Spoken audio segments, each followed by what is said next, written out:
Pansamantalang isinira ng ilang nagtitinda ng lechon sa lungsod ng Kawayan ang pagtanggap ng bagong orders dahil sa patuloy na kakulangan ng supply ng baboy. Sa panayam ng Bombo Radyo Kawayan kay Ginoong Carlo Cruz, sinabi nito na noong ika-26 at ika-27 ng Disyembre ay small hanggang large size pa lamang ang hindi na nila tinatanggap, ngunit sa kasalukuyan ay wala na ring available na jumbo size sa mga tindahan ng lechon. Dahil dito, napilitan na silang ihinto muna ang pagtanggap ng karagdagang orders. Dagdag pa niya, umabot na sa humigit kumulang 50 ang bilang ng mga nakapag-reserve ng orders para sa ika-21 ng Disyembre.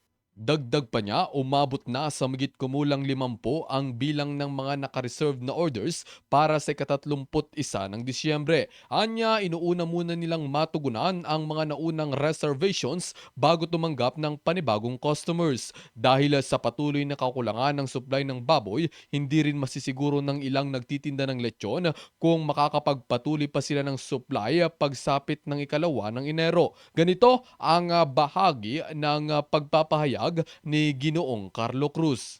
Sa ngayon, close orders na po kami dahil shortage na po ng mga baboy. Usually, mga around 26-27 ang kinloss lang namin is small hanggang large. Ngayon, maski yung mga jumbo sizes is wala na rin kami. Sa amin, yung mga naka-reserve na, sa amin pa lang nasa 15 na. Sa 31 pa lang yon, hindi pa whole month of December. Pero sa iba, above pa doon, may 70, may 60, may 80. Depende sa mga pa-orders nila. Pero ito naiwan around 50 na lang po siya. Sa amin nasa 56, ganun. Pero kapag after po nitong bagong taon, open po orders kayo. Open pa naman kami pang bagong taon, pero sa January to kasi, hindi pa rin namin masusure kung meron pang mga available na baboy or yung supply. Bahagi ng pagpapahayag ni Ginoong Carlo Cruz. Patuloy naman nilang minomonitor ang sitwasyon upang matukoy kung kailan muling magbubukas ang kanilang order system.